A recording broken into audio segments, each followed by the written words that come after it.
محترم بزرگ و عزیز دوستو، جناب رسول کریم صلی اللہ علیہ وسلم کی ذات اقدس کی تعریف ثنا،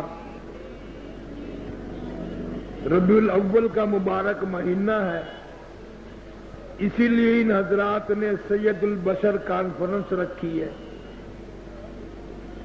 اللہ پاک ہم سب کو حضور کریم صلی اللہ علیہ وسلم کا خادم اور غلام بنائے، سارے صحابہ کرام کا خدمت گزار غلام اور تابع دار بنائے،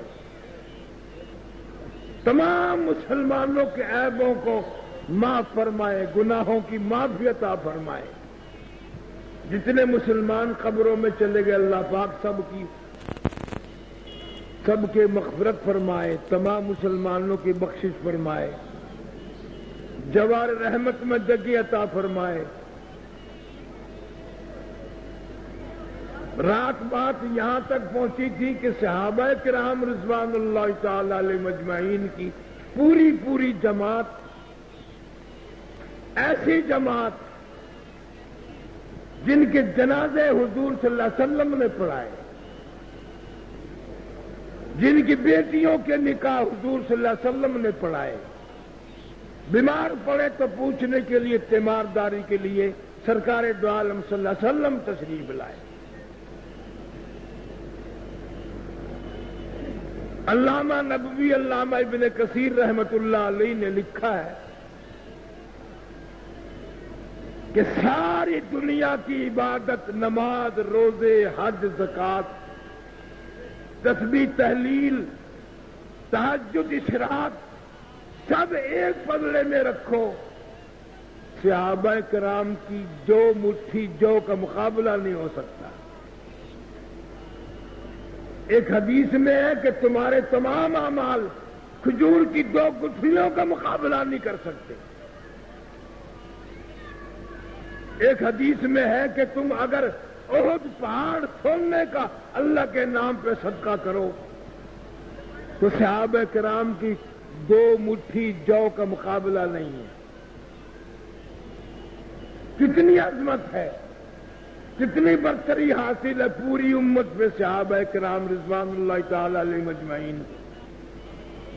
اور میں نے بتایا تھا کہ ایک دفعہ نہیں بلکہ لاکھوں مرتبہ صحابہ کرام نے حضور صلی اللہ علیہ وسلم کا دیدار کیا، زیارت کی، خدمت میں حاضر رہے، بنفس نفیس دیدار کیا۔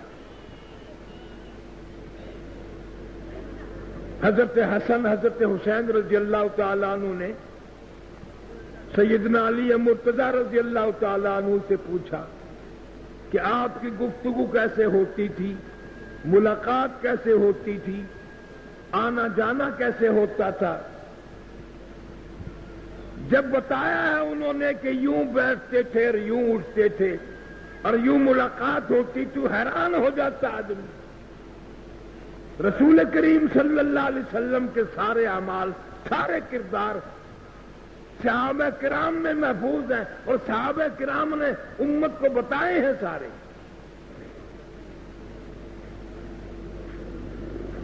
بعض صحابہ اس پر مامور تھے کہ حضور صلی اللہ علیہ وسلم کا تکیہ اٹھا کے چلتے تھے، جہاں آرام سے لیٹنا ہو، بیٹھنا ہو۔ بعض صحابی کا نام ہی ہو گیا صاحب تکیے والا۔ ابو ہریرہ رضی اللہ تعالیٰ عنہ کہتے ہیں، اس کا نام عبد الرحمن ہے، یہ ابو ہریرہ، اس کے معنی بلیوں کا باپ۔ حضور صلی اللہ علیہ وسلم کی زبان مبارک سے نکلا تو ابو ہریرہ، بس سارے صحابہ کرام نے یہی لفظ پکا لیا۔ عجیب ان لوگوں کے حالات ہیں۔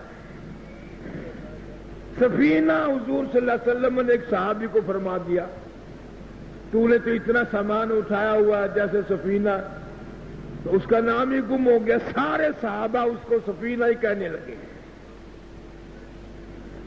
ایک صحابی جنگل میں جاتا جاتا رستہ بھول گیا، جنگل میں سامنے شیر آیا، شیر کی نگاہ صحابی میں پڑی، صحابی نے شیر کو دیکھا، قریب اٹھا کے پھاڑ ڈالے، تیر ڈالے، مار دے، صحابی نے آواز لگائی، او جنگل کے شیر، کیا ان آنکھوں کو تو پھاڑے گا، اس زبان کو اور اس منہ کو تو چیر دے گا جو حضور کریم صلی اللہ علیہ وسلم کا دیدار کر چکی ہو؟ ان آنکھوں کو چیر ڈالے گا؟ جب شیر نے یہ سنا، جھک کر کے سلام کیا اور دم ہلانے لگا، بظاہر یہ کہنے لگا اگر تو ان کا غلام ہے تو میں ان کے غلاموں کا غلام ہوں، میں صحابہ کرام کے غلاموں کا غلام ہوں، اور صحیح راستے پہ چھوڑ کے گیا، راستہ بتا کے گیا۔ سیدنا امیر معاویہ سب کہہ دو رضی اللہ تعالی عنہ، حکومت ہے، صحابہ کرام کا ایک قافلہ چلا، دریائے نیل کو پاس کرنا چاہتا ہے، پانی ہے، طغیانی ہے، طوفان ہے،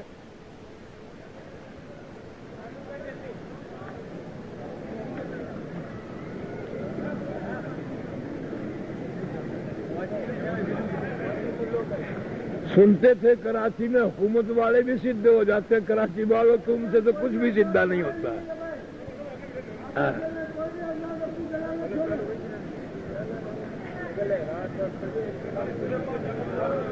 نہیں نہیں نہیں،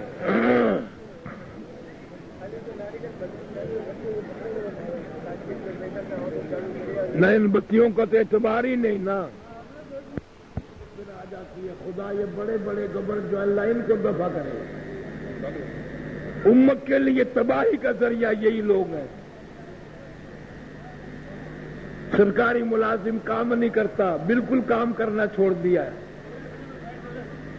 یہ جتنی بھی شاہ سید کی اولاد ہے سب حرام خور ہے، کام نہیں کریں گے، دفتروں میں جائیں گے نہیں، باہر آگے سے گزر کے واپس آ جائیں گے، بس حاضری لگ گئی۔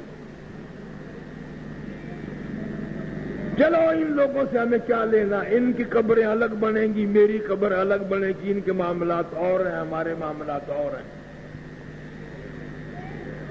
ہمیں ان سے کوئی سروکار ہی نہیں۔ صحابہ کرام رضوان اللہ تعالی علیہ مجمعین کی جماعت دریا قلزم کے پار جانا چاہتی ہے، طغیانی ہے، طوفان ہے، پانی ہے، راستہ نہیں ہے۔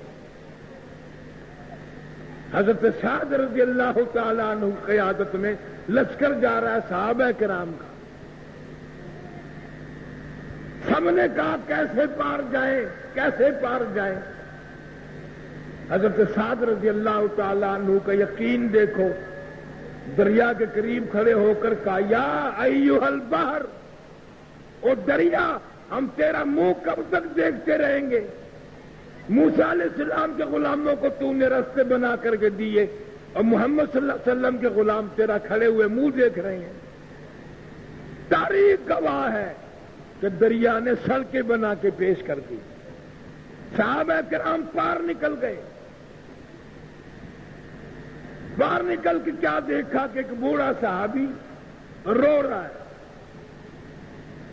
حضرت سعد رضی اللہ تعالیٰ عنہ نے پوچھا بڑے میاں کیوں روئے؟ اس نے کہا گزرتے گزرتے ایک لکڑی کا پیالہ جو حضور کریم صلی اللہ علیہ وسلم نے مجھے دیا تھا وہ اس میں گر گیا، میں مر جاتا مجھے غم نہ تھا، حضور کا ہدیہ زندگی میں چھن گیا، لکڑی کا پیالہ میرے پاس سے کیوں چلا گیا اور واپس کیوں نہیں آیا؟ یقین دیکھو صحابہ کرام کا۔ ایک صحابی نے کھڑے ہو کر دریا کو آواز دی کہ محمد صلی اللہ علیہ وسلم کے غلام کا کلیجہ پھٹا جاتا ہے، میں تجھے حکم دیتا ہوں وہ لکڑی کا پیالہ واپس کر دے۔ دریا میں چھال آئی، پیالہ صحابی کے پیروں میں آ کے پڑا، دریا نے غلامی کی۔ افریقہ کے گھناؤنے جنگل میں جا کے قیام کیا، پتا چلا کہ یہاں موذی جانور بہت ہیں، شیر، چیتے، بگیار، ہاتھی وغیرہ بڑے جانور ہیں۔ تو ایک صحابی نے وضو کیا اور 2 رکعت نماز ادا کی اور ایک درخت پہ چڑھ کر اعلان کیا اور جنگل کے رہنے والے جانوروں اور شیروں اور چیتوں بگیاڑوں، ہم غلام ہیں محمد عربی صلی اللہ علیہ وسلم کے. میں تمہیں 24 گھنٹے کے بعد یہاں دیکھنا نہیں چاہتا. ماشاءاللہ لگاتا ہوں، جو ملے گا قتل کر دیا جائے گا، ختم کر دیا جائے گا. لوگوں نے دیکھا چھوٹے چھوٹے جانور، بچے ان کی پیٹھ پہ سوار ہو کر جنگل کو خالی کر کے باہر بھاگ رہے ہیں. خالی کر دیا جنگل صحابہ کرام کے سامنے. جانوروں نے، درندوں نے، شیروں نے، چیتوں نے، بگیاڑوں نے جنگل خالی کر دیا. یہ ہے محمد صلی اللہ علیہ وسلم کے غلاموں کی طاقت. عبداللہ بن عمر رضی اللہ تعالیٰ عنہ صوفی صحابی ہے، مدینہ پاک میں رہتا. اللہ ہم سب کو مدینہ پاک کی موت عطا فرمائے. پتہ چلا کہ لوگ راستے سے واپس آ رہے ہیں. میں کیوں؟ کہ وہاں راستے میں شیر بیٹھا ہے. نہ لاٹھی لی، نہ لکڑا لیا، تو نہ کوئی ہتھیار لیا. سیدھے گئے اور عبداللہ بن عمر رضی اللہ تعالیٰ عنہ نے جا کر شیر کا کان پکڑا اور مروڑ کے کہا کیوں ہے؟ حضور صلی اللہ علیہ وسلم کے صحابہ کا راستہ روک لیا. سارے پریشان ہیں، کیوں راستہ روکا ہے؟ اٹھ کر بھاگ گیا. ایک صحابی نے لوگوں کا راستہ صاف کر دیا. ایک دو نہیں، ہزاروں واقعات ہیں صحابہ کرام کی زندگی کے جو ان کو بڑائی اور برتری حاصل کرتے ہیں. اور پھر ابو بکر صدیق رضی اللہ تعالیٰ عنہ سارے صحابہ کا سردار ہے. عشرہ مبشرہ کے 10 صحابہ، ان میں سے ایک فاروق اعظم خود تشریف لائے، حضور صلی اللہ علیہ وسلم نے مانگے. ایک حضرت علی رضی اللہ تعالیٰ عنہ خود تشریف لائے. 10 میں سے 2 گئے، باقی کتنے بچے؟ 8. ان میں حضرت عثمان بھی ہیں، طلحہ، زبیر بھی ہیں، عبد الرحمن بن عوف بھی ہیں. یہ ساری کمائی ابو بکر صدیق کی ہے. اور یہ صرف 8 نہیں، 1,49,000 سارے صحابہ کرام ابو بکر صدیق کی کمائی ہے. بلال رضی اللہ تعالیٰ عنہ کو خرید کر آزاد کیا. ابو بقیہ رضی اللہ تعالیٰ عنہ کو خرید کے آزاد کیا. حضرت نافیہ رضی اللہ تعالیٰ عنہ کو خرید کے آزاد کیا. ان کی بیٹی کو خرید کے آزاد کیا. آدمیوں کو خرید کر آزاد کرنا ابو بکر صدیق کا کام تھا. چھوٹے بڑے، امیر غریب، تمام کے تمام کاروبار کرتے تھے، دھندے میں رہتے تھے. ابو بکر صدیق رضی اللہ تعالیٰ عنہ نے مکہ مکرمہ میں کاروبار نہیں کیا، دھندا نہیں کیا، گلی گلی کا چکر لگا رہا ہے. کوئی مسلمان پریشان ہوگا میں امداد کروں گا. جہاں بھی ملا مدنی کریم صلی اللہ علیہ وسلم کا غلام وفادار ابو بکر نے پیسے خرچ کر کے خرید کے آزاد کیا. گویا تمام صحابہ کرام کا سردار ابو بکر صدیق ہے، تمام مسلمانوں کا سردار ہے. اور ہجرت کا تو ایسا بڑا، اگر صدیق اکبر کو نکال دو گے ہجرت نہیں رہتی. سوال ہی پیدا نہیں ہوتا کہ ہجرت بھی ہوگی. جب پیدا ہوئے جس داتی پہ سوار تھے وہ سب سے نمبر لے گئی، اور ہجرت والی رات میں صدیق اکبر کے کندھوں پہ سواری کی. صدیق سب سے نمبر لے گیا، سب سے بڑھ گیا، کامیاب ہو گیا. سوار ابو بکر صدیق ہے، سوار محمد عربی صلی اللہ علیہ وسلم ہے. خاندان نے کمال کر دیا، سارے صحابہ کرام نے کمال کر دیا. ساری زندگی صدیق اکبر نے نماز میں، روزے میں، زکات میں، نبی آگے صدیق پیچھے، نبی آگے صدیق پیچھے. اور جب غار کا نمبر آیا ترتیب بدل دی، صدیق آگے حضور صلی اللہ علیہ وسلم کو پیچھے کر دیا. جو پریشانی آئے، جو جانور آئے، جو مصیبت آئے، میرے اوپر آ جائے، میرے نبی صلی اللہ علیہ وسلم کی حفاظت ہو جائے۔ غار میں گیا اور غار میں جا کر جھاڑو لگائی۔ اس غار سے پیار کرنا بھی بہت بڑی بات ہے۔ میں اللہ پاک کی قسم کھاتا ہوں کہ میں اتنی بڑی مشکل چڑھائی پہ چڑھا اور اس غار میں گیا جہاں صدیق اکبر نے قیام فرمایا تھا، صدیق اکبر نے قیام فرمایا تھا، حضور کریم صلی اللہ علیہ وسلم نے قیام کیا تھا۔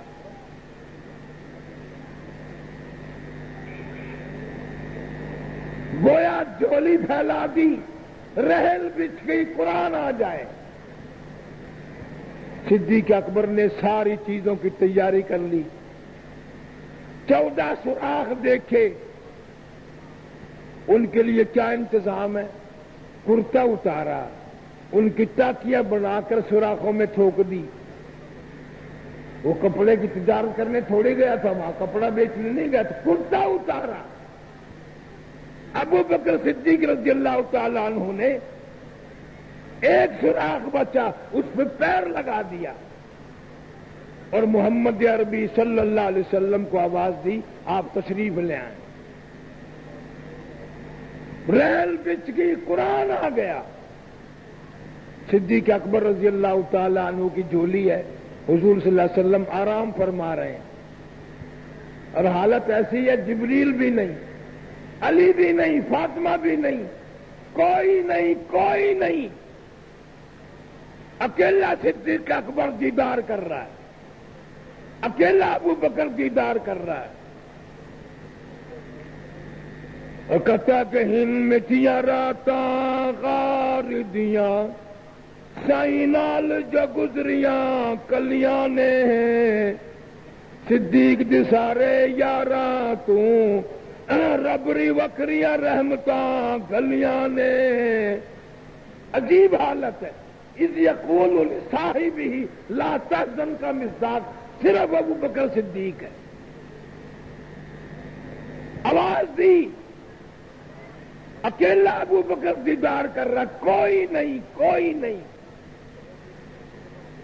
جب کفار آج دروازے پہ غار کے آگے کھڑے ہوئے تو ابو بکر صدیق نے دیکھ لیا، لگا یا رسول اللہ اگر یہ جھک کے دیکھیں گے تو ہمیں دیکھ لیں گے۔ اذ یقول لصاحبہ لا تحزن ان اللہ معنا، غم نہ کر، اللہ ہمارے ساتھ ہے، اللہ ہمارے ساتھ ہے۔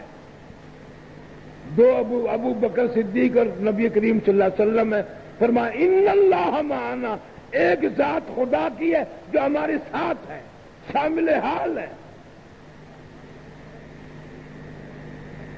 ابو بکر صدیق نے اس وقت بھی ساتھ دیا، غار میں بھی ساتھ دیا، مزار میں بھی ساتھ دیا۔ مدینہ پاک تک کا سفر صدیق اکبر نے حضور کریم صلی اللہ علیہ وسلم کے ساتھ کیا اور ساتھ ساتھ ہی سفر کیا ہے، خدمت کی ہے۔ اوکھا سفر، مصیبت کا سفر، پریشانی کا سفر، ابو بکر نے ساتھ دے کر یہ ثابت کر دیا کہ ابو بکر صدیق دنیا اور آخرت میں کبھی بھی نبی صلی اللہ علیہ وسلم سے الگ نہیں ہو سکتا۔ تمام معاملات صدیق اکبر نے یہ ثابت کر دیا کہ میں نبی کا تابعدار ہوں، میں نبی کا غلام ہوں، کوثر کا ساتھی، غار کا ساتھی، مزار کا ساتھی، حشر کا ساتھی، ساتھ ہی رہا اور آج بھی ابو بکر صدیق نبی صلی اللہ علیہ وسلم کے ساتھ ہے۔ کوئی چیز پیچھے نہیں چھوڑی، مال، اسباب، اولاد ساری قربان کر دی۔ جناب اما عائشہ صدیقہ رضی اللہ تعالی عنہ کی عمر 6 سال ہے اور حضور کریم صلی اللہ علیہ وسلم کی کافی بڑی عمر ہے۔ اولاد قربان کر دی، آل قربان کر دی اور یہ ثابت کر دیا۔ ابو بکر صدیق کو یہ بات بڑی اچھی لگتی ہے کہ میری بیٹی اور آپ کی گھر والی بن جائے، مجھے یہ بات پسند لگتی ہے، اچھی لگتی ہے کہ بیٹی میری ہو، تیری گھر والی بن جائے۔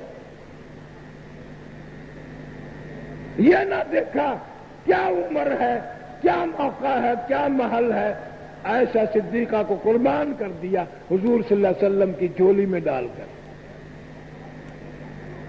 صدیق اکبر رضی اللہ تعالی عنہ، مال سارا حضور صلی اللہ علیہ وسلم کی جان پہ، مال پہ، اولاد پہ خرچ ہے، دین اسلام پہ سارا خرچ ہے۔ حالت یہاں تک نوبت آ گئی کہ صدیق اکبر کے پلے کھانے کو بھی کچھ نہیں رہا۔ علامہ ندوی رحمت اللہ علیہ نے لکھا ہے، ہجرت کرنے کے بعد ابو قحافہ صدیق اکبر کا باپ زندہ تھا لیکن آنکھوں سے محتاج تھا، آنکھوں سے محتاج تھا۔ ابو قحافہ نے آ کے پوچھا کچھ چھوڑ گیا تمہارا باپ؟ اسماء اور عائشہ صدیقہ سے پوچھا۔ انہوں نے کچھ ٹھیکرے ویکرے اس تاک میں بھر کر اوپر کپڑا بچھا کے اس پہ ہاتھ پھینک دیا کہ کافی پیسے چھوڑ گئے ہیں، کہ مجھے اعتبار تو نہیں آتا کہ پیسے چھوڑ گیا ہوگا، چلو اچھا کیا تمہارے لیے کچھ تو خرچہ چھوڑ گیا۔ حضرت اسماء رضی اللہ تعالیٰ عنہ فرماتی ہیں ایک تیجی گھر میں نہیں تھا، 2 دن کا فاقہ ہمارا تھا۔ بوڑھے باپ نابینا باپ کو خوش کرنے کے لیے یوں بہانہ بنا کر کے انہوں نے دکھا دیا کہ انہوں نے ثابت کر دیا کہ یہ تو مال چھوڑ کے گئے، الگ کہاں مال چھوڑ کے گئے؟ جو کچھ بھی تھا سب صدیق اکبر نے ساتھ لے لیا تھا۔ نبی کریم صلی اللہ علیہ وسلم جائیں اور ابو بکر صدیق مال بچا کے رکھے؟ بالکل ایسا نہیں ہوا، نہ ہونا تھا اور نہ ہوا ہے۔ مدینے پاک تک پہنچنے تک جو خرچ ہوا وہ صدیق اکبر کی گرہ سے خرچ ہوا، سواری کا، دودھ کا، کھانے کا، پینے کا، تمام کا تمام خرچہ ابو بکر صدیق رضی اللہ تعالیٰ عنہ نے کیا۔ پھر مدینہ پاک میں جا کر مسجد قباء میں جو قیام ہوا اس میں صدیق اکبر ساتھ ہیں۔ لوگ پہلے مصافحہ صدیق اکبر سے کرتے تھے، پہچانتے نہیں تھے حضور کریم صلی اللہ علیہ وسلم کی ذات کو۔ جب صدیق اکبر بتاتے تھے کہ میں نہیں ہوں یہ ہے، جب مصافحہ کرتے تھے۔ عرض یہ کر رہا تھا کہ صحابہ کرام کے بغیر نبی کا پتہ ہی نہیں چلے گا، نبی کی شان کا پتہ نہیں چلے گا، نبی کی آن کا پتہ نہیں چلے گا، نبی کی قدر و قیمت کا پتہ نہیں چلے گا۔ اور سب سے پہلے ابو بکر صدیق کو سمجھنا پڑے گا کہ یہ کس مقام کا مالک ہے، کون ہے اور کس طرح سے اس نے زندگی گزاری ہے۔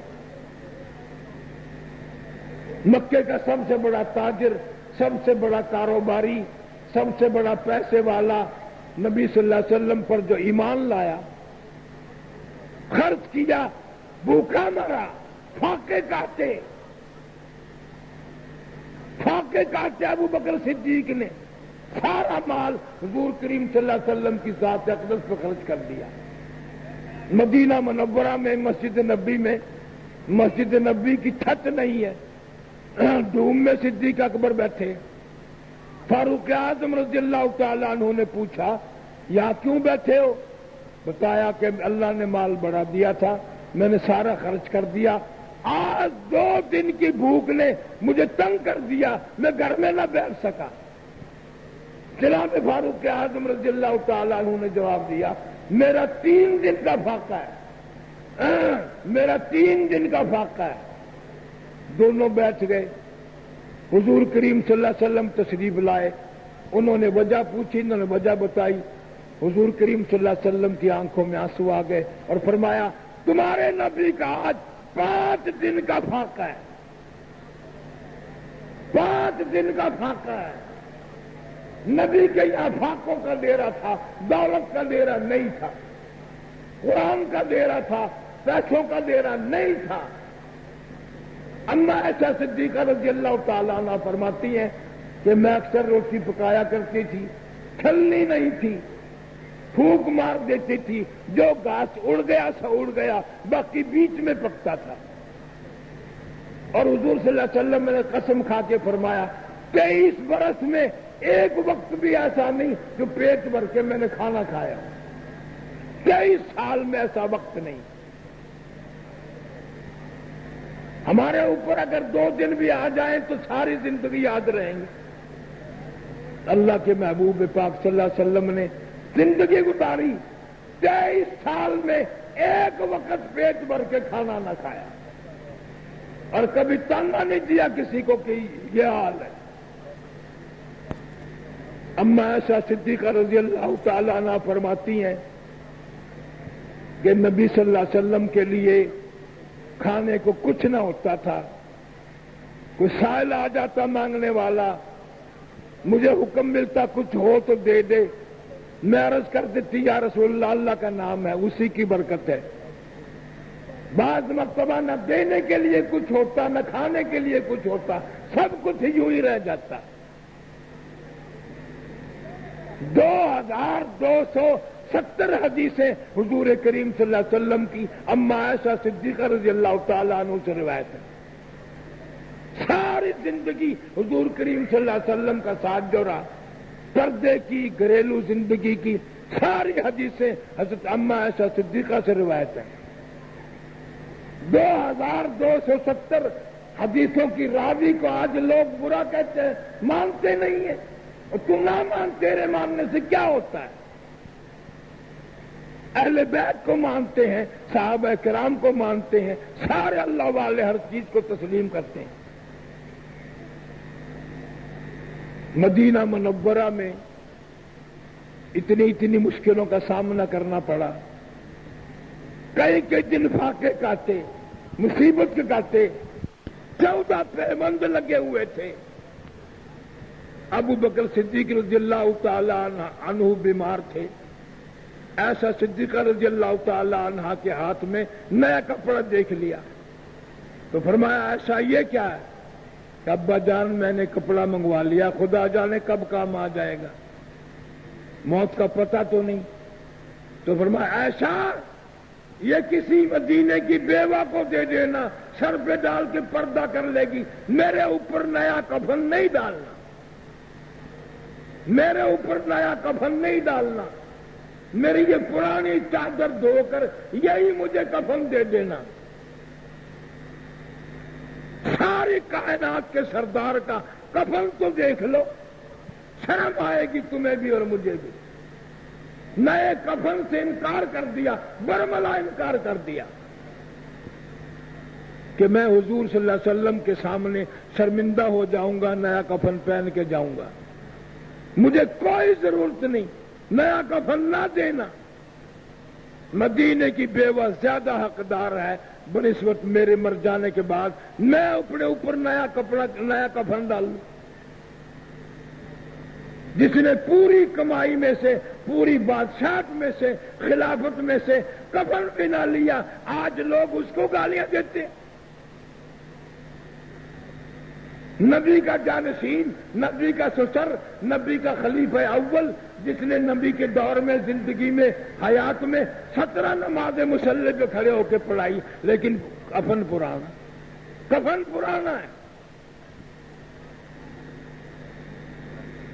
یہ ثابت کر دیا کہ نبی صلی اللہ علیہ وسلم کو جب غلامی کرے گا تو نئے کفن کی ضرورت نہیں پڑے گی، نیا کفن نہیں کام آنے کا، نہ بادشاہت کام آئے گی، نہ کفن کام آئے گا، نہ اور کوئی چیز کام آئے گی، اللہ کے کرم کام آئے گا، اللہ کا قرآن کام آئے گا۔ ابو بکر صدیق رضی اللہ تعالی عنہ سے روایت بھی ہے اور سنن کی حدیث کی کتابوں میں ہے کہ آدمی جب مرتا ہے، گھر والے، رشتہ دار، عزیز و اقارب سارے کفن پہنا کر قبر میں رکھ کے چلے آتے ہیں، سارا خاندان واپس آ گیا، ایک آدمی حسین و جمیل قبر میں پاس بیٹھا ہے، سوال و جواب فرشتے آ کے کرتے ہیں، وہ کہتا گھبرانا جواب میں دوں گا، گھبرانا جواب میں دوں گا، اور اللہ کے بندے تو کون ہے، کون میرے ساتھ آ گیا؟ کہتا میں تبارک الذی کی صورت ہوں، حشر میں بھی کام آؤں گا، قبر میں بھی کام آؤں گا، قیامت میں بھی کام آؤں گا، ہر جگہ جواب میں دوں گا، تو آرام کر، میرے پڑے بغیر نیند تجھے کبھی نہیں آئی، اور میں اللہ کا قرآن وفادار ہوں، ہر چیز پہ، ہر مقام پہ جواب میں دوں گا، سوال ہوں گے جہاں بھی جواب میں دوں گا، جنت میں پہنچائے جہاں پہنچنے تک تیری ساتھ رہوں گا، تبارک الذی کی صورت ہوں میں۔ جو آدمی اس کے پڑھنے کا اہتمام کرتا ہے، عادت بناتا ہے، سوئے پڑے بغیر نیند نہ آئے، عورت ہو یا مرد ہو، بندہ بنا کر اللہ پاک قبر میں بٹھا دیتے ہیں۔ اتنا وفادار قرآن، اولاد وفا ہو گئی، بھائی بے وفا نکلے، خاندان بے وفا نکلا، اللہ کا قرآن وفادار ہے۔ صبح کے وقت اگر سورۃ یاسین کی لوگ تلاوت کر لیا کریں، فرمایا لکل شیء قلب وقلب القرآن سورۃ الیاسین، او کما قال النبی صلی اللہ علیہ وسلم۔ صبح کے وقت اگر سورۃ یاسین کی تلاوت کی عادت ڈال لیں، عورتیں بھی مرد بھی، فرمایا صبح کو قرآن کریم کی سورۃ یاسین کا تلاوت کرنا تیرا کام ہے، سارا دن کے خطروں سے، حوادثات سے، پریشانیوں سے حفاظت کرنا میری ذمہ داری ہے۔ سارا دن اس امت کو توفیق نہیں سورۃ یاسین بھی پڑھنے کی، فرصت نہیں ہے تمہیں سورۃ یاسین پڑھنے کی، اور قرآن تمہارے پیچھے پیچھے کب تک پھرے گا؟ تم سورۃ یاسین بھی پڑھ سکتے۔ فرمایا آیت الکرسی کہتی ہے 3 مرتبہ پڑھ کر دروازے پہ پھونک دینا تیرا کام ہے، تو سویا کر، آرام کیا کر، ساری رات تیری حفاظت کرنا، پہرے داری کرنا میری ذمہ داری ہے۔ کس کو یقین ہے؟ قل هو اللہ چھوٹی سی سورت ہے، کہتی ہے اگر تو 3 مرتبہ پڑھ کر اپنی ماں کو، اپنے باپ کو بخش دے، تیری ماں کی قبر پہ میں پورا قرآن بن کے پہنچ جاؤں گا۔ پڑھ کے تو کتنی آسانی ہے، پڑھتے ہی نہیں لوگ۔ اللہ کا قرآن بڑا وفادار ہے، جو قبر میں کام آئے گا، حشر میں کام آئے گا، قیامت کے دن میں کام آئے گا، نجات کے وقت کام آئے گا، اور جنہوں نے قرآن پڑھا ان کے کام آیا۔ بے وفا ہو کے بھاگا نہیں وہاں سے قرآن۔ جس جگہ بھی قرآن نے وفا کی ہے، حدیث پاک میں وہ مقام الگ الگ آتا ہے۔ فاروق اعظم رضی اللہ تعالی عنہ جیسا 17 مقام قرآن میں ایسے ہیں کہ جو اللہ نے، جو فاروق اعظم نے زمین پہ پسند کیا، اللہ نے عرش پہ وہی پسند کر کے قرآن میں اعلان کر دیا۔ گویا اللہ کی مرضی وہی ہے جو فاروق اعظم کی مرضی ہے، اور ہمیں محبت نہیں، کہتے ہیں اس گلی سے نہیں نکلنا، وہ سامنے فوٹو لکھا ہوا ہے عمر، میں عمر کے نیچے سے گزر جاؤں گا؟ کبھی نہیں گزروں گا۔ اللہ اس کا احترام کرے، قرآن احترام کرتا ہے۔ نبی صلی اللہ علیہ وسلم نے رو رو کر مانگ مانگ کے لیا ہے۔ تمہیں کیا معلوم ہے کہ فاروق اعظم کی اللہ نے کیا قیمت رکھی ہے، کیا عظمت رکھی ہے، کیا شان رکھی ہے؟ اتنے بڑی شان کا مالک ہے جناب فاروق اعظم کہ 17 مقام میں قرآن نے وہی چیز پسند کی جو فاروق اعظم نے پسند کی۔ حضور صلی اللہ علیہ وسلم اپنی بیویوں سے ناراض ہو گئے، ازواج مطہرات سے ناراض ہو گئے، علیحدگی اختیار کر لی، تو جناب فاروق اعظم رضی اللہ تعالیٰ عنہ تشریف لائے اور ایک بات فرمائی کہ یا نبی اللہ، یہ شادیاں آپ نے اپنی مرضی سے کی ہے؟ انہوں نے کہا نہیں، اللہ نے اجازت دی، اللہ کا حکم ہوا جب کی۔ فرمایا پھر ناراضگی کی اور خلوت کی، طلاق کی کا حکم بھی اللہ ہی دے گا تو کرنا، ورنہ آپ کو اختیار نہیں ہے۔ جناب مدنی کریم صلی اللہ علیہ وسلم نے فاروق اعظم کی رائے کو پسند کیا۔ ہر مقام پہ جو اللہ نے قرآن میں وہی بیان کر دیا جو فاروق اعظم نے زمین پہ چاہا۔ 4 چیزوں سے آدمی بنتا ہے: مٹی، پانی، آگ، ہوا۔ جناب فاروق اعظم رضی اللہ تعالی عنہ کو اللہ تعالیٰ نے 4 چیزوں پہ فوقیت دی۔ مدینے پاک صلی اللہ علیہ وسلم کی زمین ہلنے لگی، فاروق اعظم نے درہ مارا، اس کون ٹھہر جا، میں نے تجھ پہ صاف کیا، تو ہلتی کیوں ہے؟ زمین کی سرداری۔ پانی پہ سردار فاروق اعظم رضی اللہ تعالی عنہ نے خط لکھا دریا کی زمین کو. دریا کی زمین نے آج تک سورج کا منہ نہیں دیکھا. اطلاع آئی کہ ایک لڑکی کو ہار سنگار کر کے دریا میں پھینکا جاتا ہے, وہ جب چلتا ہے. فرمایا یا ایھا البحر, او دریا میں تجھے حکم دیتا ہوں, اگر اللہ کے حکم سے بہتا تو بہتا رہا, ورنہ ہمیں تیری کوئی ضرورت نہیں ہے. اور یہ خط دریا کی زمین میں دفن کر دیا. خدا کی قسم آج تک دریا کی زمین نے سورج کا منہ نہیں دیکھا. آتے فشا پہاڑ سے آگ نکلی, لاوا نکلا, بستیاں جل رہی ہیں, گاؤں جل رہے ہیں. کسی نے آ کر فاروق اعظم سے عرض کیا, یوں نہیں فرمایا میں دعا کرتا ہوں, اپنی چادر دے دی, آگ کے سامنے یہ کر دو. جب چادر آگ کے سامنے آئی, خدا کی قسم وہ آگ سے شرمندہ ہو کر واپس ہوئی اور پہاڑ میں داخل ہو گئی. آگ بھی شرما گئی فاروق اعظم سے, زمین شرما گئی, پانی شرما گیا. 300 میل پہ فاروق اعظم نے خطبہ دیا, صحابہ کرام کو بیان دیا, ہوا نے وہ پہنچا دیا. آب ہوا مٹی پانی سب کی سرداری فاروق اعظم رضی اللہ تعالیٰ عنہ کو اللہ پاک نے عطا فرمائی. صحابہ کرام نے بھی سرداری تسلیم کی. صحابہ کرام کا پورا لشکر ایک صحابی کا مہمان بنا. اس نے کئی بکریاں ذبح کی اور صحابہ کرام کو کھلائی. اور رات کے وقت وہ صحابی روتا ہوا آیا. انہوں نے کہا بھی کیا ہوا؟ کہ جی میری ایک بکری بھیڑیا لے گیا. انہوں نے کہا ہزاروں بکریاں تیرے پاس, تو کیا ہوا ایک بھیڑیا لے گیا تو؟ وہ کہنے لگا اصل میں بکری کو نہیں روتا, کہ اور کہ اصل رونا یہ ہے, یہ جو بکری بھیڑیا لے گیا پہلے کبھی نہیں لے گیا. ایسا معلوم ہوتا ہے فاروق اعظم کا جنازہ اٹھ گیا, فاروق اعظم کی موت آ گئی. کبھی نہیں بکری لے گیا بھیڑیا, کبھی ایسا ہوا ہی نہیں.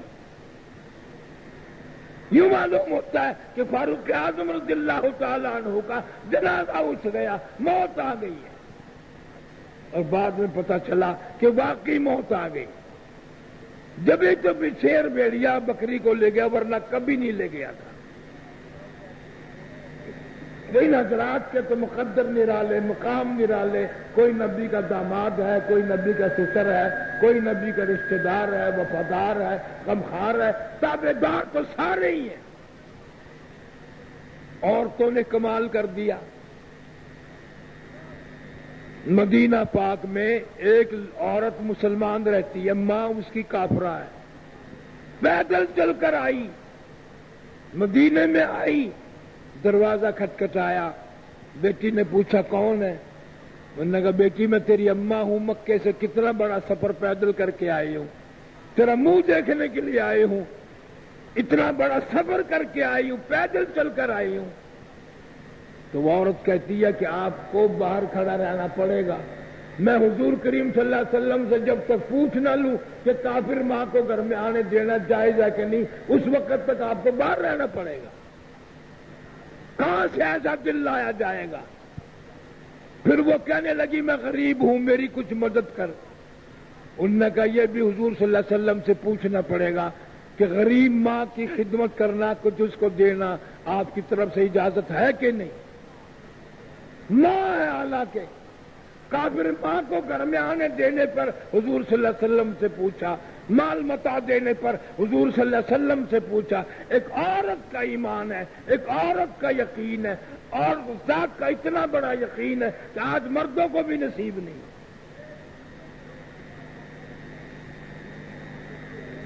سیدہ ام حبیبہ رضی اللہ تعالی عنہا ابو سفیان کی بیٹی حضور صلی اللہ علیہ وسلم کے گھر میں ہے. ابو سفیان اپنی بیٹی سے ملنے کے لیے آیا, تو جب وہ بستر پہ بیٹھنے لگا, سیدہ ام حبیبہ رضی اللہ تعالی عنہا نے نہ آس اس پہ نہ بیٹھنا. وہ فوراً اٹھ گئے, لپیٹ کر طے کر کے ایک طرف رکھ دیا. تو ابو سفیان کو بڑا غصہ آیا کہ ام حبیبہ گستاخ ہو گئی ہو، بدتمیز ہو گئی ہو، بات کے نیچے لوگ کپڑے بچھایا کرتے ہیں، تم نے بچھا بچھایا بھی اکٹھا کر دیا۔ انہوں نے کہا ابا اس گھر میں آ کے ادب سیکھ لیا میں نے، بستر نبی پاک کا ہے، کافر باپ کو اس بستر پہ بیٹھنے نہیں دینا۔ میں تو پتھر بچھا سکتی ہوں، میرے کپڑوں پہ بیٹھ سکتے ہو، نبی کے کپڑوں پہ نہیں بیٹھ سکتے آپ۔ حضور کریم صلی اللہ علیہ وسلم کا بستر مقدس ہے، پاک ہے، آپ کافر پلیت ہے، اس پر نہیں بیٹھ سکتے۔ ایک عورت کی عقل دیکھ، ایک عورت کا سلیقہ دیکھو، ایک عورت کا شعور دیکھو، جس نے اسلام اور قرآن کو اتنا سمجھا۔ آج ہم کیا سمجھیں گے؟ کون سمجھ، کس کی سمجھ میں آئے گا اسلام کہاں رہتا ہے؟ نبی کریم صلی اللہ علیہ وسلم کی زندگی، اخلاق و کردار ساری دنیا کے سامنے ہے۔ ماننے والے کے لیے تو سب کچھ ہے، نہ ماننے والے کے لیے کچھ بھی نہیں۔ اللہ کا قرآن سب سے بڑا سیرت کا نمونہ ہے۔ حرام حلال قرآن نے بیان کر دیا، 5 وقت کی نماز کا حکم دیا قرآن پاک نے کہ مسلمان مرد عورت پر نماز فرض ہے اور یہ پڑھنی پڑتی ہے ہر ایک کو۔ ولی بھی اسے ہی کہتے ہیں جو 5 وقت کی نماز کا پابند ہو۔ ولی وہی ہوتا ہے سب سے پہلے جو 5 وقت نماز کا پابند ہو، قرآن کا پابند ہو، اسلام کا پابند ہو، اللہ اور اس کے رسول کے احکام کا پابند ہو۔ ہم نے بڑا راستہ آسان ڈھونڈ لیا ہے کہ کرتے سے ننگا آدھا ولی، پجامے سے ننگا پکا ولی۔ جو بالکل ننگا پھرے نا، انہوں نے کہا یہ پہنچی ہوئی سرکار ہے، دیکھو نا گاڑی پچھاڑی ساری کھلی ہوئی ہے، برکتیں بھی ایسی آئیں گی۔ لوگوں نے قرآن پڑھ پڑھ کے ملک کے ملک فتح کر لیے، ہم وہیں ڈوب کے رہ گئے، اس لیے کہ ہمارا قرآن پہ یقین نہیں ہے، ہمارا قرآن پہ ایمان نہیں ہے۔ صحابہ کرام کا سارا کا سارا یقین اللہ کے قرآن پہ تھا، اللہ کی توحید پہ تھا، اللہ کے ایک ہونے پہ تھا۔ شرک سے وہ بیزار تھے، شرک پہ لعنت بھیجا کرتے تھے۔ نہ ہاں آج اس میں نہ بیٹھنا۔ وہ فوراً اٹھ گئے، لپیٹ کر طے کر کے ایک طرف رکھ دیا۔ تو ابو سفیان کو بڑا غصہ آیا کہ ام حبیبہ گستاخ ہو گئی ہو، بدتمیز ہو گئی ہو، بات کے نیچے لوگ کپڑے بچھایا کرتے ہیں، تم نے بچھا بچھایا بھی اکٹھا کر دیا۔ انہوں نے کہا ابا اس گھر میں آ کے ادب سیکھ لیا میں نے، بستر نبی پاک کا ہے، کافر باپ کو اس بستر پہ بیٹھنے نہیں دینا۔ میں تو پتھر بچھا سکتی ہوں، میرے کپڑوں پہ بیٹھ سکتے ہو، نبی کے کپڑوں پہ نہیں بیٹھ سکتے آپ۔ حضور کریم صلی اللہ علیہ وسلم کا بستر مقدس ہے، پاک ہے، آپ کافر پلیت ہے، اس پر نہیں بیٹھ سکتے۔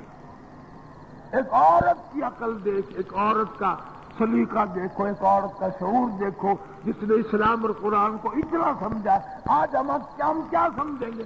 کون سمجھ، کس کی سمجھ میں آئے گا اسلام کہاں رہتا ہے؟ نبی کریم صلی اللہ علیہ وسلم کی زندگی، اخلاق و کردار ساری دنیا کے سامنے ہے۔ ماننے والے کے لیے تو سب کچھ ہے، نہ ماننے والے کے لیے کچھ بھی نہیں۔ اللہ کا قرآن سب سے بڑا سیرت کا نمونہ ہے۔ حرام حلال قرآن نے بیان کر دیا، 5 وقت کی نماز کا حکم دیا قرآن پاک نے کہ مسلمان مرد عورت پر نماز فرض ہے اور یہ پڑھنی پڑتی ہے ہر ایک کو۔ ولی بھی اسے ہی کہتے ہیں جو 5 وقت کی نماز کا پابند ہو۔ ولی وہی ہوتا ہے سب سے پہلے جو 5 وقت نماز کا پابند ہو، قرآن کا پابند ہو، اسلام کا پابند ہو، اللہ اور اس کے رسول کے احکام کا پابند ہو۔ ہم نے بڑا راستہ آسان ڈھونڈ لیا کہ کرتے سے ننگا آدھا ولی، پجامے سے ننگا پکا ولی۔ جو بالکل ننگا پھرے نا، انہوں نے کہا یہ پہنچی ہوئی سرکار ہے، دیکھو نا گاڑی پچھاڑی ساری کھلی ہوئی ہے، برکتیں بھی ایسی آئیں گی.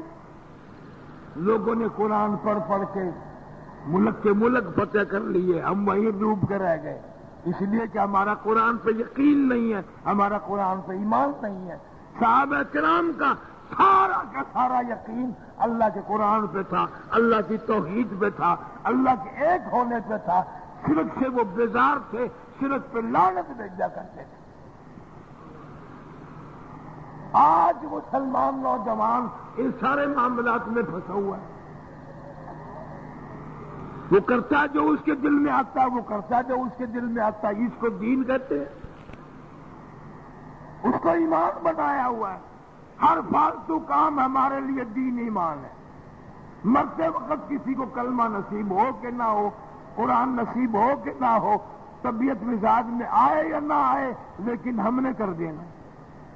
جو آسان کام ہوں گے وہ سارے مسلمان کرتا ہے.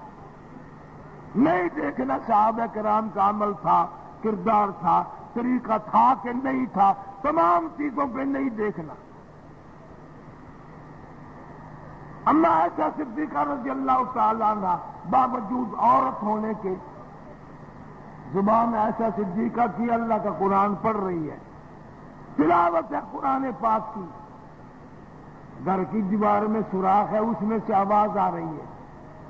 حضور کریم صلی اللہ علیہ وسلم نے اپنے ہاتھوں سے مٹی کا ڈھیلا اٹھایا اور وہ سوراخ کوٹ کوٹ کر بند کر دیا، اور یوں کان لگا لگا کے سن رہے ہیں کہ اب بھی آواز آ رہی ہے.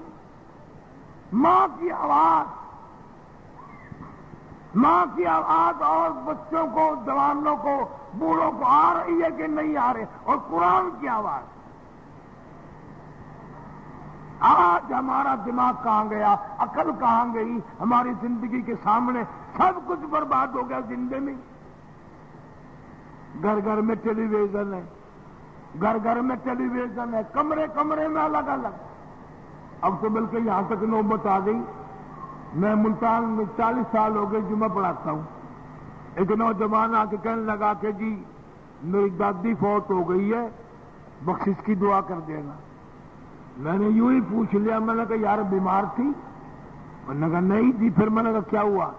کہ ٹیلی ویژن دیکھ رہی تھی، سامنے بیٹھی بیٹھی لیٹ گئی اور مر گئی. اور میں نے کہا دی خوش نصیب مائی، ٹی وی کے سامنے مر گئی. تو جلدی جا اس بڈھی کی قبر پہ لکھ دے حضرت ٹیلی ویژن شہید رحمت اللہ علیہ. ٹی وی کے سامنے مر گئی، اتنی خوش قسمت مائی. وی سی آر کے سامنے مر جانا سارے گناہوں کا معاف ہو جانا ہے. اور یہ مسلمان عورتیں، تمہیں کیا پتا ہے کہ قرآن پڑھتے ہوئے تھوڑے مر رہی ہیں، دوسری پڑھتے ہوئے تھوڑے مر رہی ہیں. اللہ کا کلام کلمہ پڑھتے ہوئی موت نہیں آ رہی، ہزاروں نہیں لاکھوں مر رہی ہیں، لیکن کلمہ نصیب نہیں، عمل نہیں. ساری رات وی سی آر پہ مسلمان عورت کی گزرتی ہے، اسی کے سامنے موت آئے گی. اور کہاں آئے گی؟ اللہ اور اس کے رسول کریم صلی اللہ علیہ وسلم کے زمانے میں یہ باتیں بالکل نہیں تھی. نہ کسی کے علم میں تھا، نہ کوئی جانتا تھا، نہ کوئی ایسی چیزیں پیدا کرتا تھا، نہ حالات پیدا کرتا تھا. ساری زندگی ان حضرات سے گزر گئی، مگر اللہ اور اس کے رسول کی منشا کے خلاف کبھی کسی نے کام 1,49,000 صحابہ کرام میں سے کوئی ثابت نہیں کر سکتا کسی نے ایک قدم بھی رکھا ہو. وہی کیا جو حضور صلی اللہ علیہ وسلم کو پسند تھا. آپ نے ان کو حکم دیا وما آتاکم الرسول فخذوہ وما نہاکم عنہ فانتہوا واتقوا اللہ. جو میرا پیغمبر دے تم وہ لے لو، اور جس سے منع کرے رک جاؤ. ان اللہ شدید العقاب، بے شک بڑا عذاب سخت ہے میرا. خیرات کے معاملے میں بھی ان کا کوئی مثال نہیں بن سکتا. ایسے ایسے موقعوں پہ ابو بکر صدیق نے بلال حبشی رضی اللہ تعالیٰ عنہ کو اپنی گرہ سے پیسے دے کر خرید کے آزاد کیا. حضرت ابو فقیہ رضی اللہ تعالیٰ عنہ کو خرید کے آزاد کیا. سارے پیسے تو یوں ہی لگ گئے. 8 آدمی ہیں غلام ہیں کافروں کے شکنجے میں پھنسے ہوئے ہیں جب ابو بکر صدیق نے خرچ کر کے خرید کر آزاد کیا. حضرت عثمان ابو بکر صدیق کا فیض ہے. حضرت طلحہ، حضرت زبیر، عبد الرحمن بن عوف، حضرت زبیر، یہ سارے اثر مبشرہ کے 10 صحابہ ابو بکر صدیق کی کمائی ہے. اور سارے صحابہ ابو بکر صدیق کی کمائی ہے اور کسی کی بھی نہیں. سارے مدینے کے مسلمان ابو بکر صدیق کی تابعداری کرتے ہیں. جہاد فی سبیل اللہ بھی صدیق اکبر نے شروع کیا اور آخری وقت تک جہاد میں ہی رہا، ساری زندگی گزاری. یہ جہاد نہیں کہ نئے کفن سے انکار کر دیا. ایسا صدیق رضی اللہ تعالی عنہ نے 18 برس حضور کریم صلی اللہ علیہ وسلم کے گھر میں گزارے. فرماتی ہے میں نے حضور کریم صلی اللہ علیہ وسلم کو، وہ کئی برتنوں میں جب کھانا جاتا مہمان وغیرہ آتے تو عائشہ صدیقہ فرماتی ہیں کہ میں اس برتن کو پہچان جاتی جس برتن میں حضور کریم صلی اللہ علیہ وسلم کھانا تناول فرماتے. کسی نے پوچھا تجھے کیسے پتا چلتا ہے؟ کہ وہ اتنا صاف کر دیا جاتا تھا اس کے دھونے کی ضرورت ہی نہیں تھی، چاٹ کر صاف کر دیا جاتا تھا. آج اگر کسی برتن کو تم چاہتے ہو دیکھنے والا اعتراض ہے بھوکا کہیں کا، نبی کی سنت ادا کرو گے تو لوگ منہ بنائیں گے. انگریز لانتی کی سنت پوری کرو گے ساری دنیا خوش ہوگی. مولانا سید حسین احمد مدنی سب کا جو رحمت اللہ علیہ، اتنا خوش نصیب آدمی 18 برس مدینے پاک میں حضور کریم صلی اللہ علیہ وسلم کی روضہ اقدس کی جالیوں کی چھاؤں میں بیٹھ کر حدیث پاک سنائی. 1-2 دن نہیں، 18 برس. کسی سے تنخواہ نہیں لی، کسی ملک کا جنت نہیں بنا. 70,000 شاگرد مولانا مدنی کا عرب میں ہے. پوری دنیا میں ہزاروں شاگرد، ہزاروں ماننے والے. کسی کی ایک کرامت تم نے دیکھی ہوگی، کسی کی 2 کرامت دیکھی ہوں گی. شیخ مدنی رحمت اللہ علیہ کی سینکڑوں کرامت میں نے 16 مہینے تک دیکھی. ہر روز دیکھی، ہر آن دیکھی، ہر لمحہ دیکھی، ہر گھڑی دیکھی. تمہیں کیا معلوم ہے میرا پیر کتنے کرامتوں کا مالک ہے؟ 200 250 مہمان. ایک پتیلا سالن کا اندر سے آتا تھا گھر سے اور ایک ٹوکرا روٹیوں کا. آدھی چادر سالن کے پتیلے پہ ڈال دی، آدھی روٹیوں پہ ڈال دی. خدا کی قسم 250 300 مہمان کھا کے چلے گئے. میرے کانوں میں یہ کبھی آواز نہیں آئی کہ اندر سے اور روٹی لاؤ اور سالن لاؤ. ختم ہی کبھی نہیں ہوئے. کبھی دوبارہ روٹی نہیں پکی، کبھی دوبارہ سالن نہیں پکا.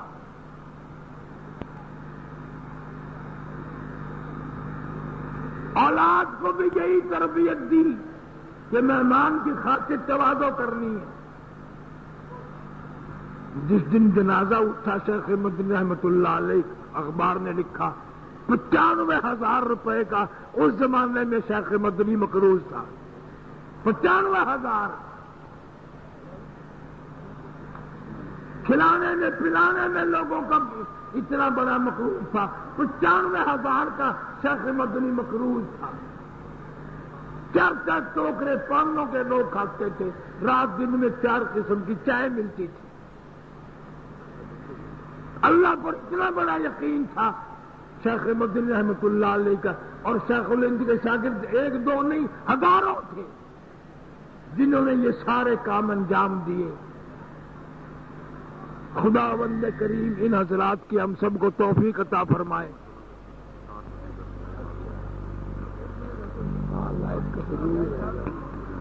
آج میرا گلا خراب ہوگا، پتہ نہیں کس سے کھائے سے. اللہ پاک جل شانہ کا ہزاروں کروڑوں کرم اور اس کا احسان ہو اللہ کے ان مقبول ترین بندوں پہ جنہوں نے قرآن کے لیے مار کھائی. بڑے بڑے انگریز کے شاگرد لوگ سر سید کی اولاد بڑی پھرتی ہے، کراچی میں تو بہت زیادہ پھرتی ہے۔ حضرت مولانا سید حسین احمد صاحب مدنی رحمت اللہ علیہ شیخ الہند کے محمود الحسن کے شاگرد بھی ہیں، خدمت گزار بھی ہیں۔ انگریز نے شیخ الہند کی قید کی، شیخ مدنی رحمت اللہ علیہ نے 4 سال تک اپنے آپ کو قید کر لیا، 2-4 دن نہیں، 4 سال۔ کیا خدمت کی؟ شیخ الہند رحمت اللہ علیہ کی اور حضرت مدنی کی ملاقات روز بار ہوتی تھی، کوٹڑی الگ الگ تھی۔ تو ایک دن مولانا مدنی نے کہہ دیا کہ حضرت گوشت جلنے کی بو آ رہی تھی، کباب بن رہے تھے، اکیلے کھا گئے، میں رہ گیا، میں مصیبت میں رہ گیا۔ حضرت شیخ الہند رحمت اللہ علیہ نے اپنی کمر سے کرتا اٹھا دیا اور فرمایا کوئی اور ہوتا میں نہ بتاتا، تو میرا شاگرد ہے، تو میرا صدیق کار ہے، میں کئی پیستا کھڑا کھڑا۔ انگریز فتوے پہ دستخط کرانے کے لیے کوشش کرتا ہے، میری کمر پہ داغ دیتا ہے، میں داغ کھا لیتا ہوں مگر میں فتوے پہ دستخط نہیں کرتا۔ کون مصیبت اٹھائے ایسا فتویٰ جو انگریز کے خلاف ہو؟ آج تو سردی کے فتوے اور ہیں، گرمی کے فتوے اور ہیں، اپنے لیے اور ہیں، دوسروں کے لیے اور ہیں، اس وقت نہیں تھے۔ شیخ مدنی رحمت اللہ علیہ یہ کراچی میں خالق دین ہال موجود ہے، یہاں کیس چلا، مولانا مدنی سب کا تو رحمت اللہ علیہ تو یہاں بلایا گیا۔ مولانا محمد علی جوہر نے دونوں پیروں پہ ہاتھ رکھ دیا کہ حضرت تھوڑے سے نرما جائیں۔ سیزن جج انگریز ہے، اس نے پوچھا کیا آپ نے یہ فتویٰ دیا کہ انگریز کی فوج میں بھرتی ہونا حرام ہے؟ فرمایا دیا نہیں تھا، اب بھی یہی دیتا ہوں اور یہی فتویٰ دیتا رہوں گا۔ اس کی سزا کیا ہے؟ فرمایا سزا تو تم دے گا۔ فرمایا اس کی سزا موت ہے۔ میرے استاد پیر و مرشد مولانا مدنی رحمت اللہ علیہ نے بغل میں سے کپڑا نکال کر میز پر رکھتے ہوئے فرمایا الحمدللہ میں دیوبند سے کفن ساتھ لے کے آیا ہوں۔ اس کا نام ایمان ہے، اس کا نام جان ہے، اس کا نام عزت کی زندگی ہے۔ اور حضرت آپ کو کفن لانے کی کیا ضرورت تھی؟ جب گورنمنٹ کسی کو پھانسی دیا کرتی ہے اس کو کفن بھی دے دیا کرتی ہے۔ میرے پیر و مرشد نے جواب دیا جس گورنمنٹ کی ساری عمر مخالفت کی ہو اس کا کفن پہن کر قبر میں جاتے ہوئے شرم نہ آتی، کفن پہن کے اس کا قبر میں جاؤں شرم آتی ہے مجھے تو۔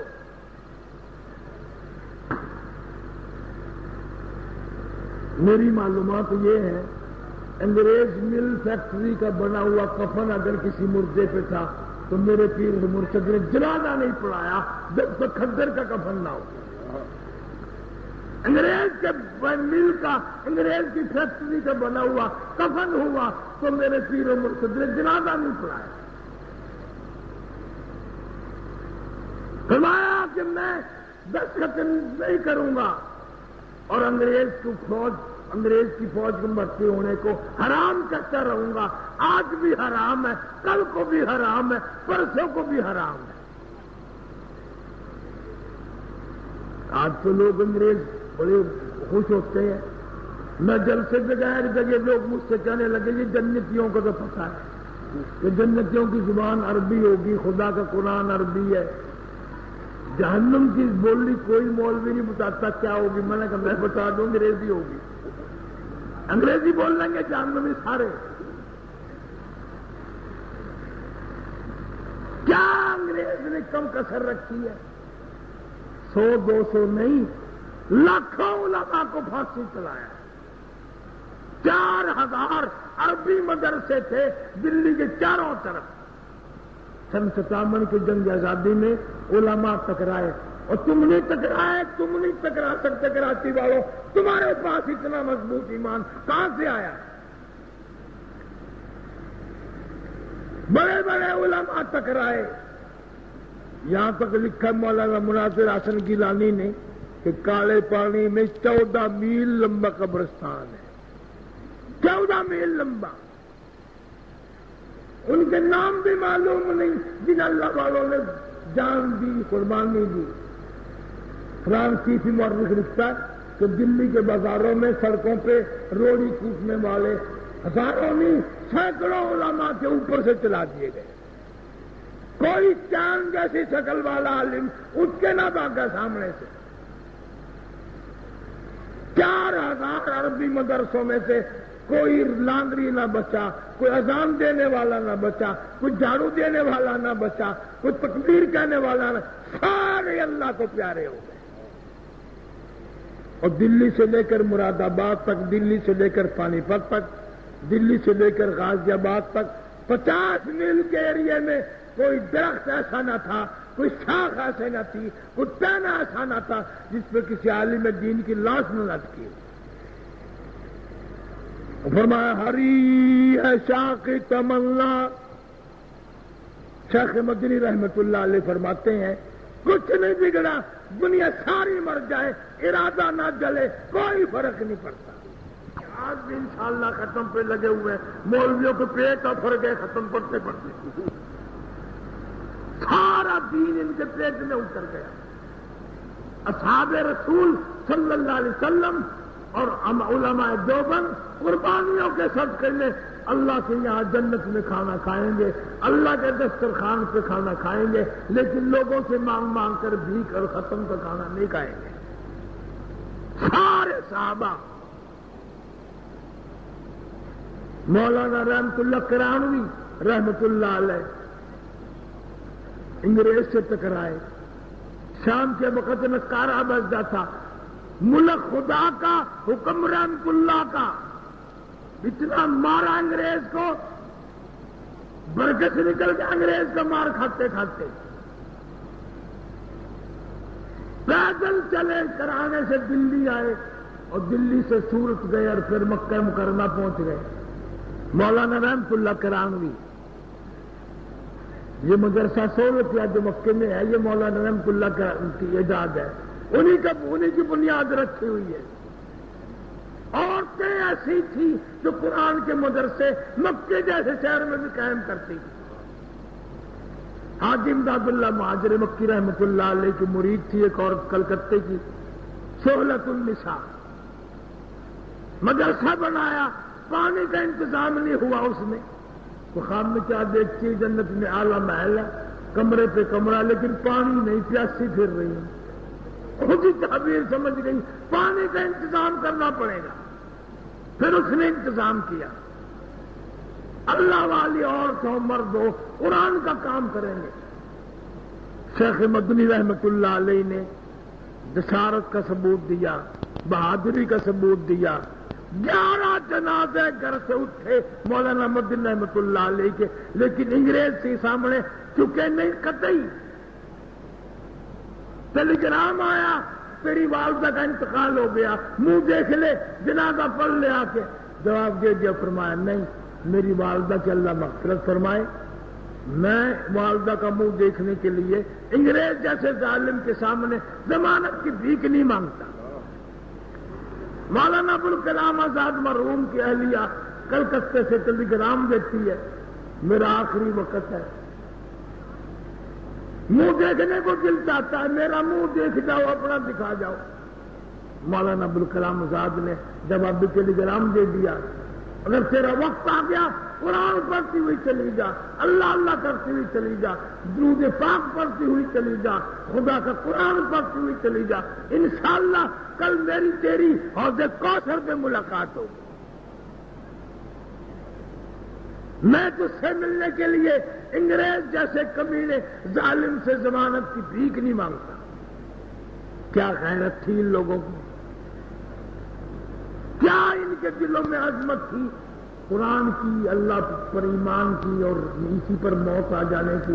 انہوں نے انگریز گورنمنٹ سے کبھی ضمانت کی بھیک نہیں مانگی۔ آج انگریز بننے کے لیے ساری مخلوق کی کوشش ہو رہی ہے، لڑکیاں بھی انگریزی پڑھتی ہیں، لڑکے بھی انگریزی پڑھتے ہیں. اب بولنی آئے نہ آئے تو اے کر کے پھر بھی انگریزی بولتے ہیں، تاکہ قوم کو پتہ چل جائے کہ ہم انگریز کے نسخے ہیں، انگریز کی اولاد ہے، انگریز ہمارا پالنے والا ہے، انگریز ہم کو سنبھالنے والا ہے. یہ پاکستان امریکہ میں یہ یہودی انگریزی تو انہوں نے بنایا، انہی کا راج ہے، انہی کی بادشاہت ہے. یہ تو نام کے بادشاہ بنتے ہیں. صدر اسحاق بادشاہ تھوڑے ہی ہے، نواز شریف بادشاہ تھوڑے ہی ہے. ہمارا بادشاہ تو انگریز ہے جو چاہے کرتا ہے. تم انگریز کے سامنے سر جھکاتے ہو. یہ تھانوں میں، تحصیلوں میں، ڈی سی آفس میں ساری انگریز کی ضروریت بیٹھی ہے، انگریز کی نسل بیٹھی ہے. کیس چلاؤ ہم پہ، ہم تم کو بتائیں گے کہ تم انگریز کی اولاد کس طرح. یوں ہی لوگوں نے دھکا بنا رکھا ہے. 150 سال، 250 سال انگریز لانتی نے اس ملک پہ حکومت کی. ایمان والے اب بھی زندہ ہیں، قرآن والے اب بھی زندہ ہیں، نبی صلی اللہ علیہ وسلم اور صحابہ کرام کو ماننے والے اب بھی زندہ ہیں، ابو بکر صدیق کو ماننے والے، اما عائشہ صدیقہ کو ماننے والے اب بھی زندہ ہیں اور قیامت تک زندہ رہیں گے. ہمارے پاس عمل کیا ہے؟ نماز نہیں، روزہ نہیں، دین نہیں. خدا کی قسم صحابہ کرام کی ناموس کی عزت جو ہے، یہی ہمارے پاس ایمان ہے، یہی ہمارے لیے بخشش کا ذریعہ ہے. اللہ فرمائے گا اس کو معاف کر دو، یہ صدیق اکبر کا غلام ہے، یہ عائشہ صدیقہ کا غلام ہے، یہ عائشہ صدیقہ دوپٹے کا وارث ہے، اس کو معاف کر دو. اللہ پاک ہم سب کو صحابہ کرام کا، علماء دیوبند خادم اور غلام بنائے. ان کی جوتیوں کے صدقے میں ہم سب کی نجات ہوگی. ورنہ ہمیں تو بڑے بڑے چاچا اللہ صاحب بخاری سارے کہتے رحمۃ اللہ علیہ لدھیانے میں آئے، ماسٹر تاج الدین انصاری دفتر میں لیتے ہوئے تھے. آپ کہا ماسٹر جی اٹھو نا، 2 دن ہو گئے مجھے کھانا کھائے ہوئے. میں چپ کر کے بیٹھ گیا، مجھے 3 دن ہو گئے. کھانے پینے کا یہ عالم ہے. اور پاور یہ ہے کہ انگریز کے خلاف ذرا سا بیان دے دیں تو ساری حکومت ہل جائے، ساری حکومت ہل جائے. اللہ کی کروڑ ہے رحمت نازل ہو. مولانا احمد علی لاہوری رحمت اللہ علیہ کی قبر پہ فقیر آدمی تھا، درویش تھا. ہزاروں مرتبہ ہم نے زیارت کی، دیدار کیا. اپنے گھر لایا میں 2 دفعہ تو جھوپڑی میں. کئی معنوں میں خدمت گزار تھا قرآن کا. مولانا احمد لاہوری رحمۃ اللہ علیہ کی شادی ہوئی تو پہلے دن گھر میں فاقہ، دوسرے دن بھی گھر میں فاقہ، تیسرے دن بھی گھر میں فاقہ. حضرت لاہوری نے گھر والی سے فرمایا کہ چلی جا، ماں باپ کے یہاں کچھ کھانے پینے کو مل جائے گا، میرے یہاں تو فاقوں کا لے رہا ہے. کراچی کی اگر کوئی عورت ہوتی نا دوپٹہ اٹھا کے بھاگ جاتی، پہلے دن ہی بھاگ جاتی. کہنے لگے او لاہوری، میں نے فاقے کی کب شکایت کی، کب بھوک کی شکایت کی؟ میں تو اللہ پر راضی ہوں. مجھے ابدال مل گیا، مجھے قطب مل گیا، مجھے ولی مل گیا، مجھے شیخ التفسیر مل گیا، مجھے شیخ القرآن مل گیا، اللہ کا ولی مل گیا. اس دروازے سے باہر میرا جنازہ جا سکتا ہے، میرے قدم نہ جائیں گے. کیسی عورت! ایک مرید نے مالتوں کی ٹوکری بھیج دی گھر میں، واپس آ گئی. نکا ہمارے کھانے کے نہیں ہے. اب مرید بھی بڑا طاقتور ہوتا ہے نا، جیسے روح ویسے فرشتے، جیسا پیر ویسے مرید. بڑا غصے ہوا اللہ علیہ کے سامنے، لو جی میرے اپنے باپ کے مالتے ہیں، لا کے دیے گھر میں، واپس کر دیے. فرمایا بھائی لال قلعہ ہونے کی ضرورت نہیں ہے، وہ بھی عبید اللہ کی والدہ ہے، مذاق نہیں ہے، مذاق نہیں ہے. حضرت نے ذکر کیا گھر میں کہ مالتے کی ٹوکری واپس کر دی. حضرت گھر والی نے یوں فرمایا، حضرت ان مالتوں میں سے مردار کی بدبو آ رہی ہے. مردار کی بدبو آ رہی تھی. تحقیق کی، تفتیش کی، پتہ چلا باغ میں خشکی آ گئی تھی، برابر والوں کا چوری پاری کر کے لگا دیا تھا. نہ کہ دیکھ عورت کا ایسے مال کے ہمارے لیے کھانے ٹھیک نہیں ہے، ان میں سے مردار کی بدبو آ رہی ہے. اس زمانے سے اگر کوئی عورت ہوتی، سبحان اللہ الحمدللہ جزاک اللہ، ایک تو نکل کے بھیج دینا، ہر روز بھیجا کرو انشاءاللہ، اور مقدار ہے سبحان اللہ.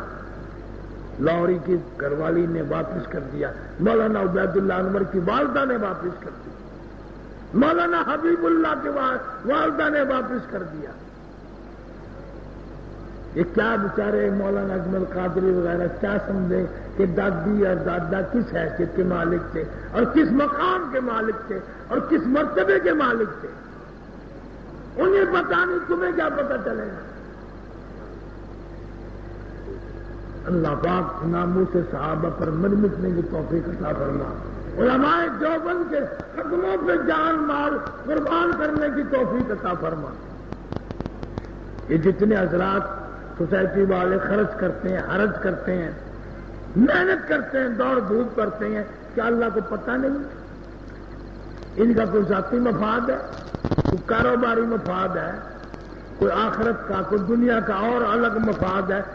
سب کی تمنا یہی ہے کہ اللہ پاک حضور کریم صلی اللہ علیہ وسلم کی سیرت، اللہ پاک کے ماننے والے خادم اور غلام جو اولیاء کرام ہیں ان کے اعمال لوگوں کے سامنے آ جائیں، صحابہ کرام کی زندگی لوگوں کے سامنے آ جائے، پتہ چل جائے کہ صدیق اکبر کون تھا، فاروق اعظم کون تھا، عثمان بن نورین کون تھا. حضرت عثمان رضی اللہ تعالی عنہ کھڑے یوں فرمایا، او لوگوں مالک کائنات کی قسم ہے میں نے ساری زندگی میں جھوٹ کبھی نہیں بولا. یہ اتنے حاجی نمازی غازی بیٹھے، تم بھی یہ قسم کھا سکتے ہو ساری زندگی میں جھوٹ کبھی نہیں بولنا؟ ہاں یہ قسم تو کھا سکتے ہو کہ ساری زندگی میں سچ کبھی نہیں بولتا. جھوٹ بولتا ہی بولتا مر جاتا ہے مسلمان. جناب عثمان رضی اللہ تعالیٰ عنہ فرماتے ہو لوگوں ساری زندگی میں مالک کے کائنات کی قسم ہے میں نے گالی کبھی نہیں دی، ساری زندگی میں شراب کبھی نہیں پی. فرماتے مالک کے کائنات کی قسم ہے ساری زندگی میں نے گیت کبھی نہیں گایا. چٹی داڑھی والا بڈھا جو ہمارا ہے گاڑی کی، بس کی، ویگن کی انتظار میں بیٹھا ہے نا،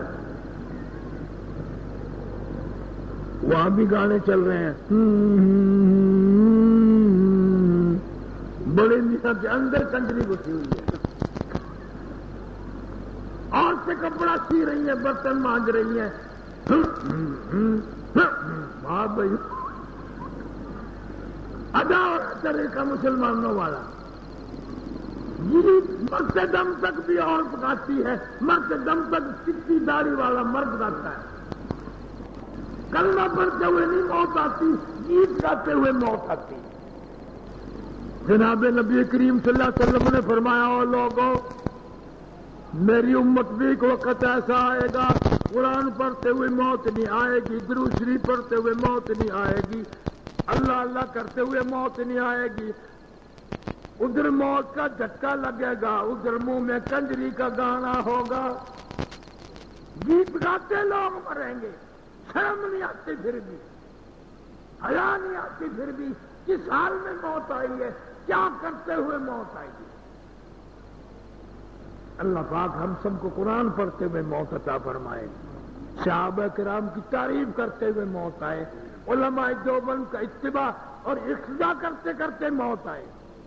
مولانا جعفر تھنیسری رحمۃ اللہ علیہ لکھتے ہیں کہ میں سنگل پسلی کا آدمی تھا، جیل میں بو آئی میرے دماغ میں گوشت چلنے کی.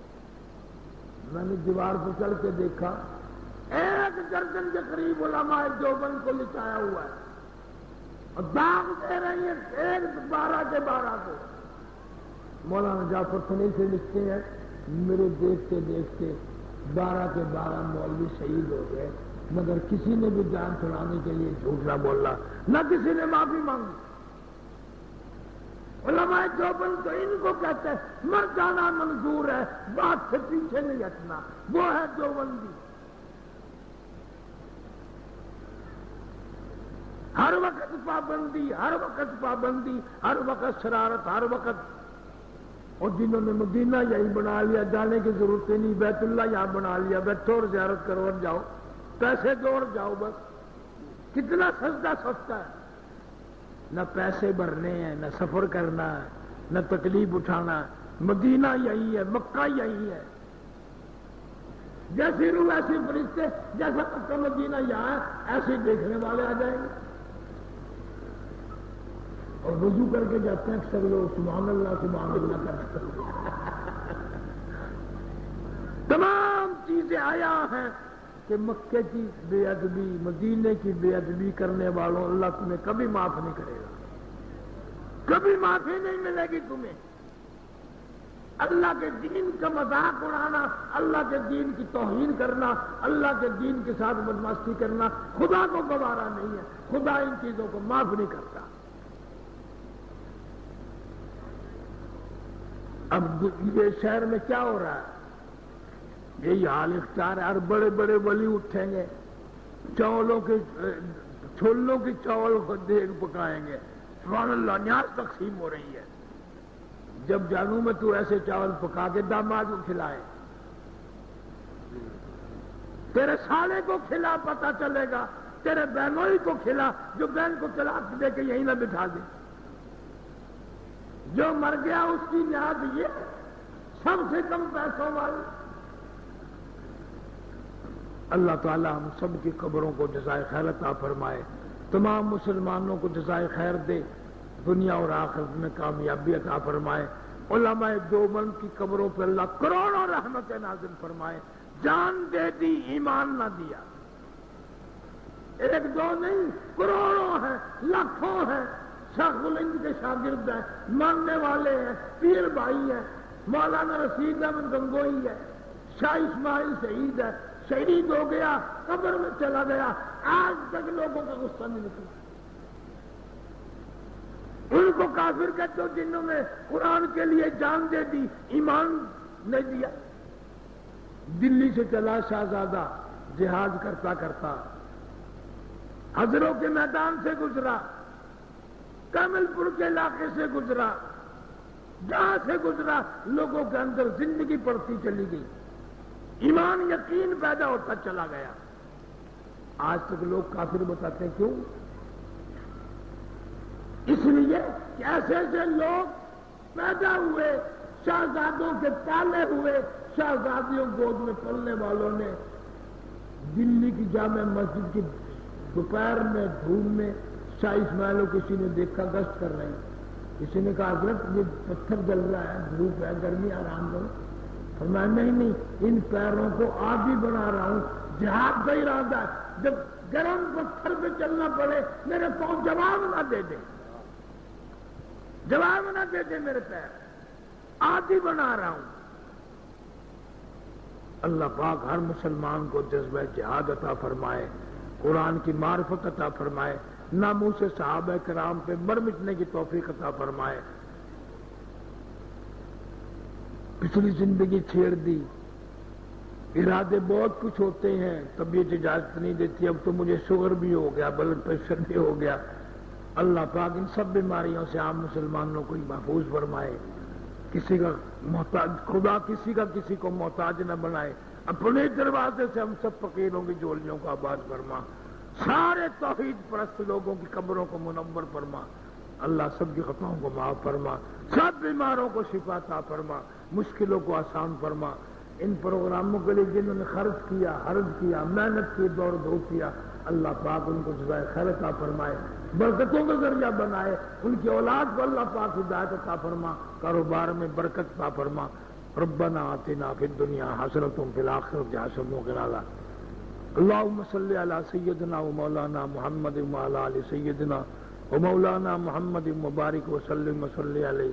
یا اللہ ہم سب کی خطاؤں کو معاف فرما، ہمارے والدین کی بخشش فرما، ہمارے بڑوں اور بزرگوں کی مغفرت فرما یا اللہ، تمام عالم کے مسلمانوں کی پریشانیاں دور فرما، ہر مریض بیمار کو شفا عطا فرما، خیر و برکت عطا فرما یا اللہ۔